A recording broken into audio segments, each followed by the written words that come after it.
All right, welcome into this special edition of the PrepZone here at DMVSTREAM.com. I'm your host, BJ Koubaroulis. All right, for those of you that watch the show, you know that this is a weekly show with highlights, graphics about what's happening in the local high school sports scene. But today we have a special guest. I'd like to bring in Alex Harris of Evolution Hoops. Former basketball player, I should say, well, still a basketball player, but former player locally, and also played some college ball, and now runs his own business called Evolution Hoops. We're going to talk all about that for the next 27 minutes here today. We're going to learn more about local basketball with Alex, about what he does, about his new facilities, and also we're going to talk a little bit about the upcoming high school basketball season in Northern Virginia, D.C., and Maryland. All right, Alex, thank you for joining me. I appreciate you coming in.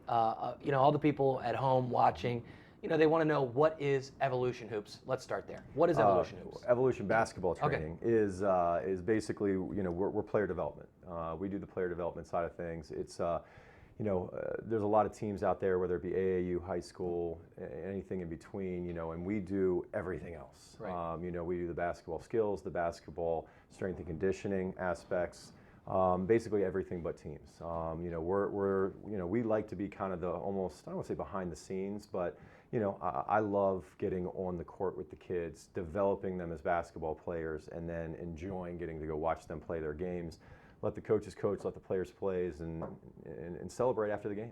Yeah, you know, having covered basketball in Northern Virginia and D.C. and Maryland for so long, I mean, I would run into Alex at a lot of courts and gyms along the way. And you know, what really did strike me about Alex, and why I'm so fond of what you guys do at Evolution Hoops, you and your partner Mandy Renee, we'll talk a little bit about her in a minute, but is that you are off to the sidelines, and you're not coaching from the benches, and you're not getting in the coaches' faces afterwards and saying, why isn't my kid out there getting more burn or more playing time? And you are dedicated to development. And I say all these things that you are versus what you're not, which is that AAU approach. Let's talk about the difference here, because I want to make sure we make the distinction. Yeah, absolutely. You guys don't run teams. No. You're not you know, an AAU squad traveling the country. Nope. And we'll talk more a little bit later in the program about development versus just playing a lot. Yeah. I'm sure you have some opinions there. But distinguish the difference between somebody who, say, joins a local AAU team versus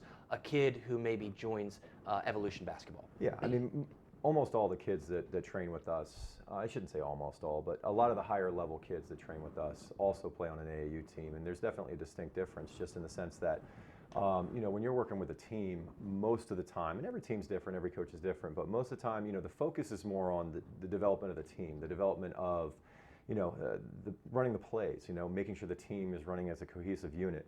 You know, we're more interested in the individual player themselves, where, you know, when a coach has 12 kids at practice, they can't stop and break down every single mistake a player's making, or, you know, certainly not working on a player's shooting mechanics, you know, in a team practice. And that's where, you know, that's where we come in. You know, it's where, you know, we kind of have made our mark over the years, is making sure that, you know, not only do you have your high school team, your AAU team, but you have your one person in your life that can look out for your individual future.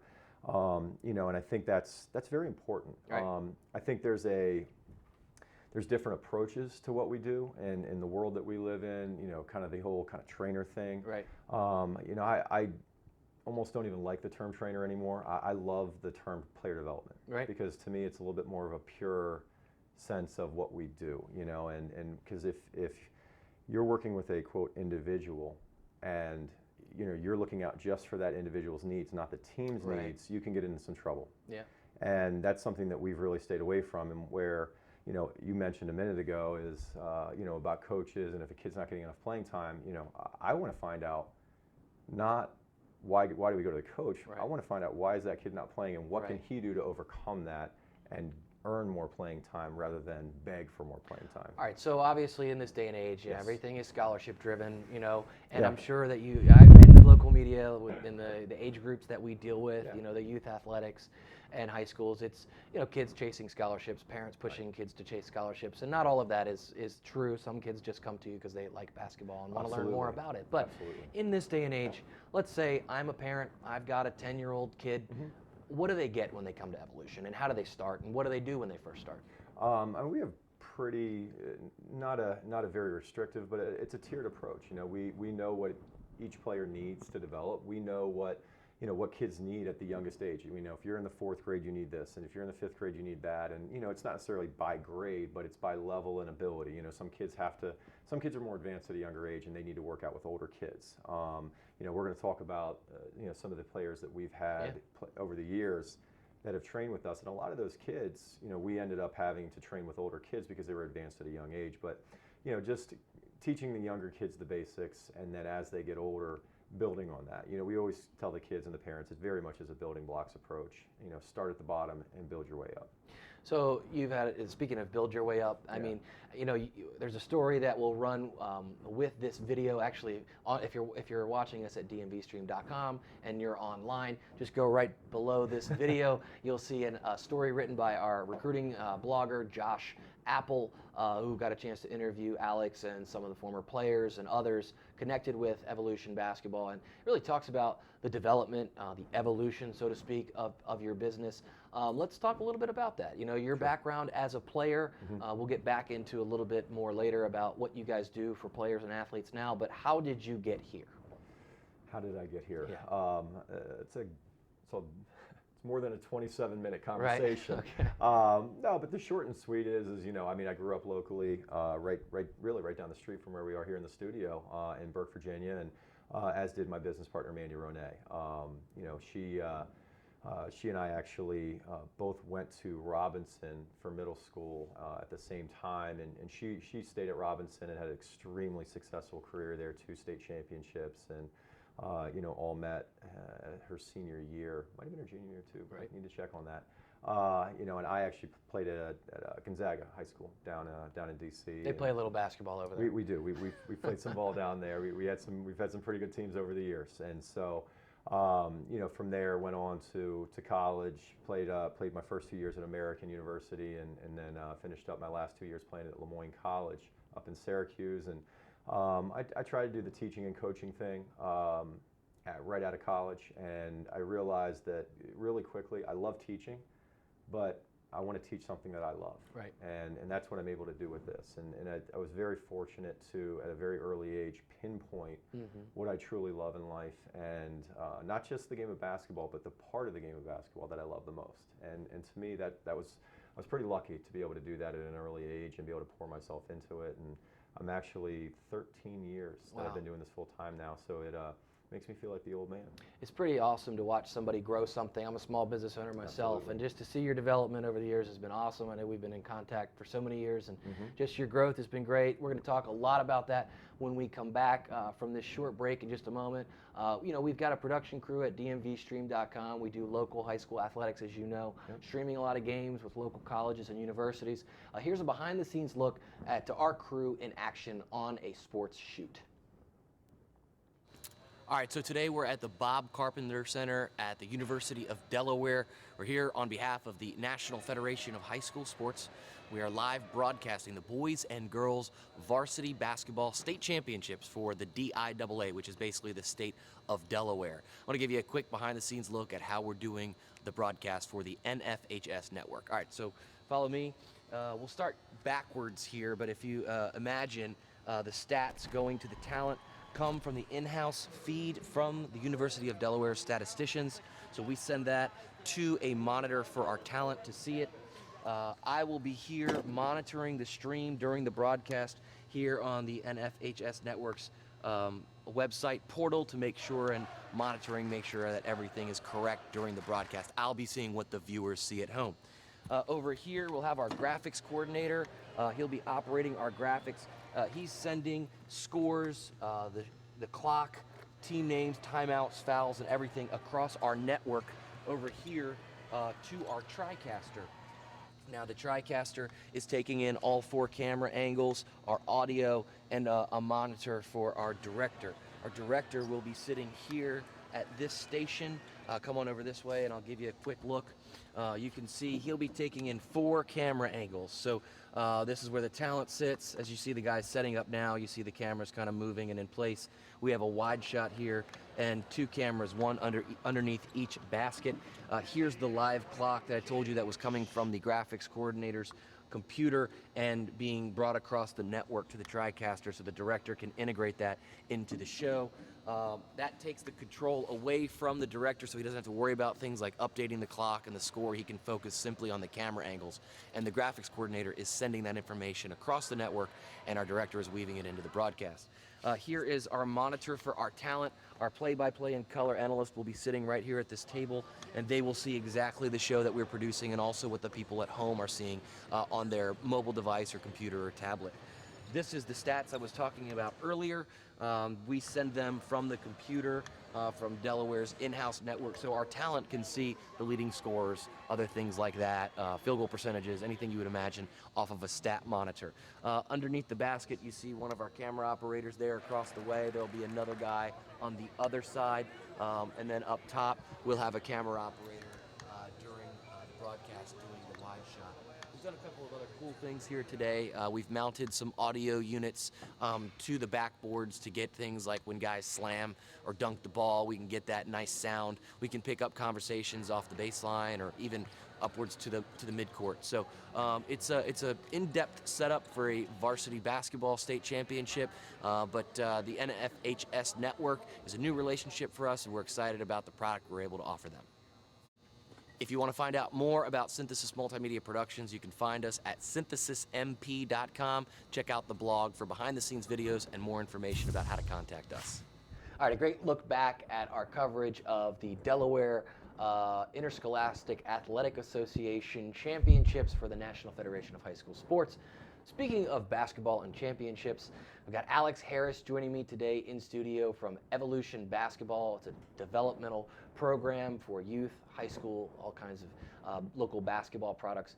And Alex, boy, we met many years ago and you were coaching a young man named John Manning who jumped on the scene because he was a 7-foot freshman. Some might say 6'11". There's still some controversy based on that, but depends on what you read. We were calling him a 7-foot freshman at the time who chose to stay at Chantilly High School versus going to play at a local private school, which anybody who follows local basketball in this area knows it's extremely rare to have a blue chip type athlete stay at a public school. I think Scotty Reynolds was the most high profile guy that ever did it. Went to Herndon, but so we met during that time, and really that's a good jump off point for us to kind of talk about some of the guys that you've helped develop. Tell some stories about them and maybe talk about what Evolution did for them along the way. Speaking of, we'll throw up the graphic about John Manning. You know, here's a guy that was incredibly uncoordinated at first. Let's talk about it. That far, but for 6'11" at that age, you got to be. I mean, and well, he was a 6'5" fifth grader when I met him. Wow. So that's 5 inches taller than where I was at that age, and so he was very very tall. We'll call it the baby deer syndrome. Right. So And so what do you do with a guy like that? He comes in and you know, I don't want to say he can barely put one foot in front of the other, but it's unfair to say that at a guy who's 6'5" in 5th grade. But how do you get a guy like that? Because look, we've all met that guy that's really tall and he's like, no, I don't play basketball. And you're like, what? But how do you get a guy like that to start to develop? What are some of the tools and training you give a guy like that? Patience, number one, because you know, whenever you have a young, tall player like that, and I was myself, you know, like I said, I was 6 foot in 6th grade at 12 years old, which, you know, compared to 6'5" is nothing. But you know, you just have to have a tremendous amount of patience because you're fighting nature at that point. Right. And what you got to do is you just got to continually hit the skills that are going to help him out.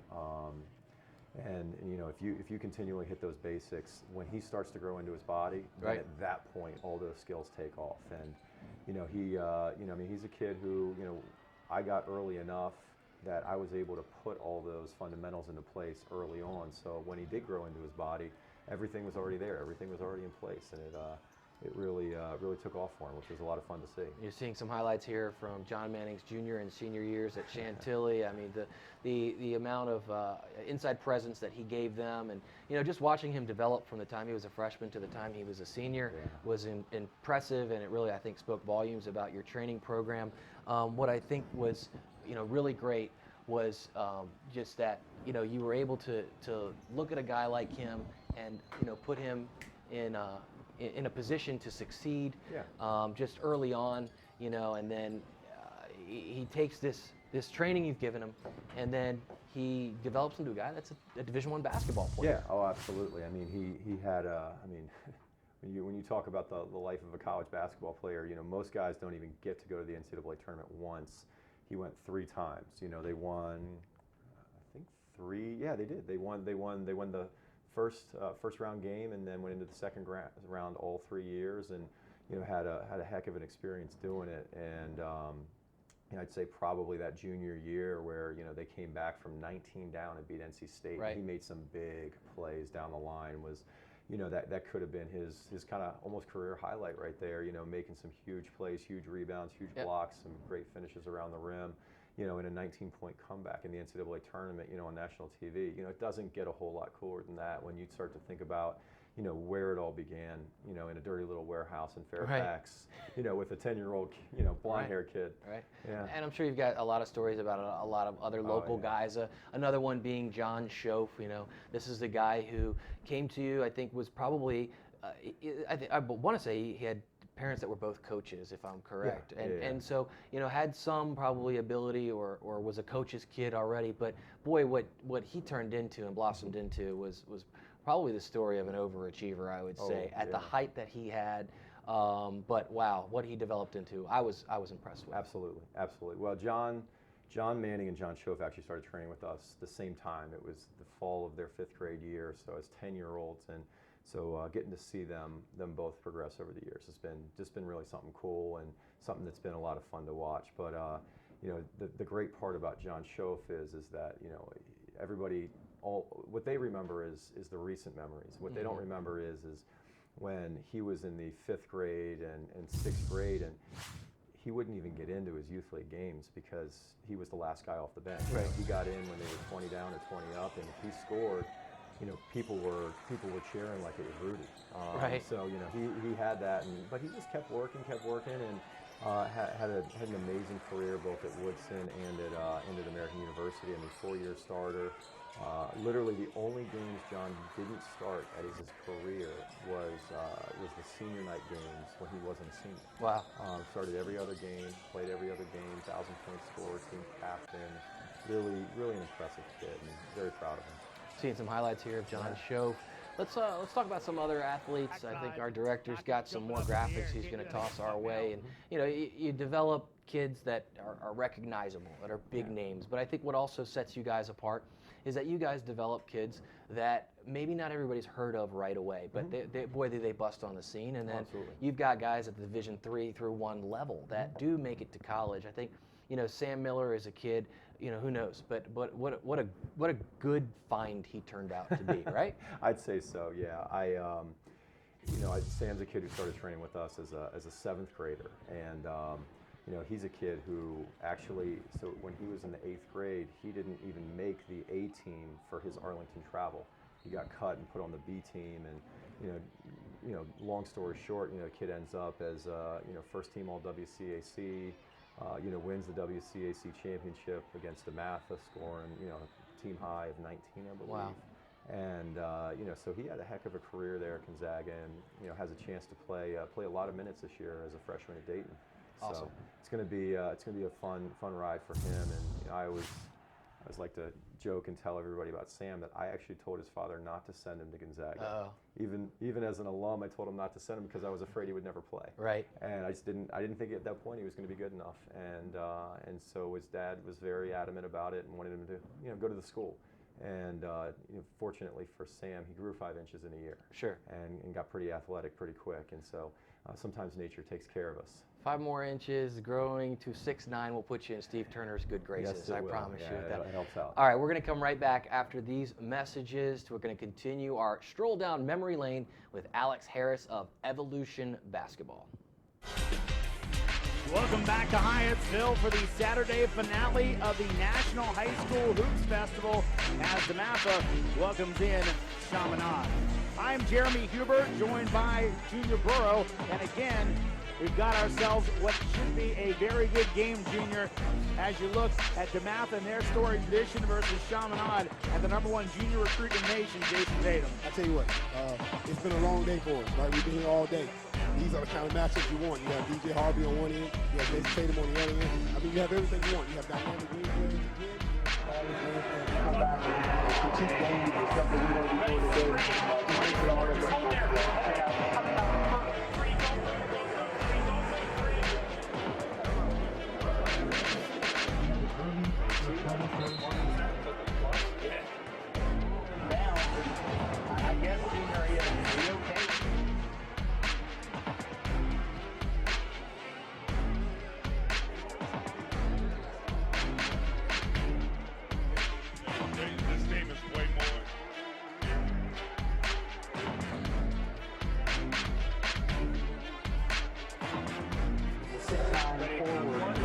That would be number 13, B.J. King, who came over, transfer from St. Mary's, St. Vincent. That sounds familiar. That's where LeBron James went to school. I tell you what, Koshuta just won the lottery, basically. He's a 6'1", a 6'7" wing player that defends the rim, that defends basketball. I mean, he's one of the top 10 players in the country. He's a USA basketball man. I mean, whatever, everything you want in a wing player, this kid has.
Junior, what a remarkable event. I know you've been a part of that to take on Chaminade as this event just continues to grow each year. Absolutely. Everything's starting to feel like The ball is Oak Hill. Able to handle the ball. They turn people over a lot. It's easy to say, but also have the first off, number 23, DJ Harvey, just a sophomore, but so good. I mean, you're talking about wing players. We've been talking about it all day. He's one of the best. He's athletic. He can shoot the basketball. He has a great demeanor. He knows how to play. Comes from a fantastic family. Transfer from the Alabama area. Really athletic. Everybody wants to see him. Every school in America wants him. Great kid.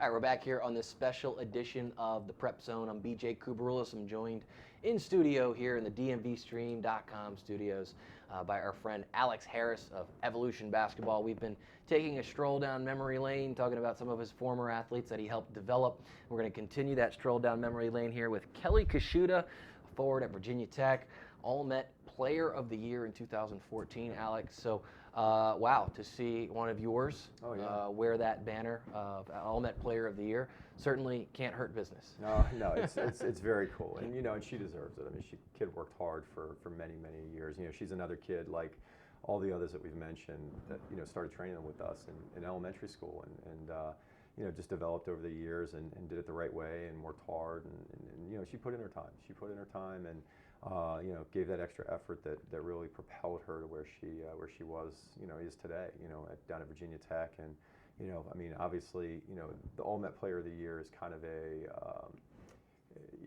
there's a little bit of luck in, right. If you're getting named that versus, versus just a first-team All-Met. And I mean, she put up the numbers that, 20 and 10 is a very impressive stat line. Sure. And it's something that, even some of the great players aren't able to achieve. So it was very, very good to see her, especially after coming off of an ACL surgery. To be able to do that is really impressive, and we're proud of her too.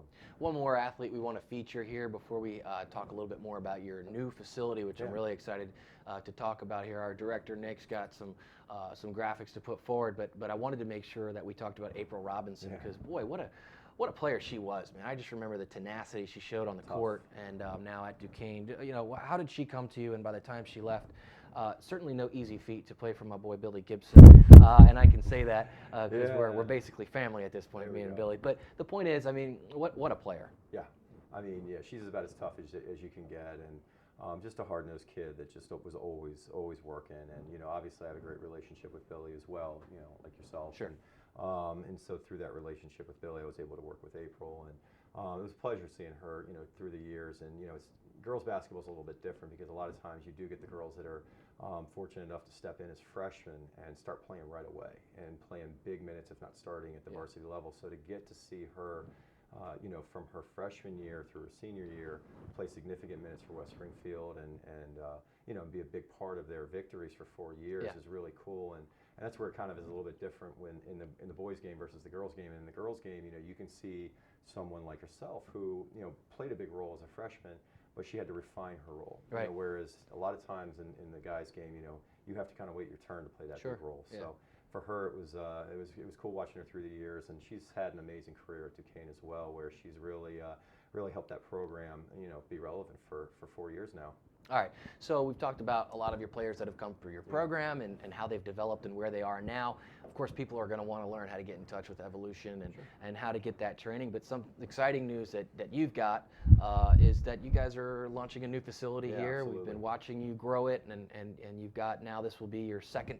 Well, you've had 2 facilities, but now you're moving the second one, right? Replacing our old Maryfield facility with this new Maryfield facility. And so we have our facility in Ashburn that we've had for about 1.5 years now, almost 2 years. And that's been going great. We've been in Maryfield, the Maryfield-Fairfax area for 8 years with this other facility. And we were training. I've been training for 13 now, so it's been it's been a transition into that other old facility. So the new place is awesome, though. It's going to be really cool. I'm very excited. It should be just a very, very short time within the week that it'll be open and ready to go for the kids to get in there and start training. But I mean, we have 5,300 square feet of space. We'll have 4 hoops, full-on weight room, nice, comfortable waiting area for the parents, and we as you can see from the pictures, we put a pretty nice floor in there. Sure. It's a great floor that's going to be awesome for the kids. They're going to enjoy it. Fantastic facilities right here. You've got them in Ashburn and Fairfax. We've got about 30 seconds left, Alex. If people want to get in touch with you and learn more about Evolution, how do they do that? Obviously, the easiest way is just to go on the website, evolutionbasketball.com, and from there you can certainly get in touch with us, ask us any questions you want about the business and what we do and why we're the best. All right, Alex, thanks for joining us. This has been a special edition of the Prep Zone at DMVSTREAM.com. We'll see you next time.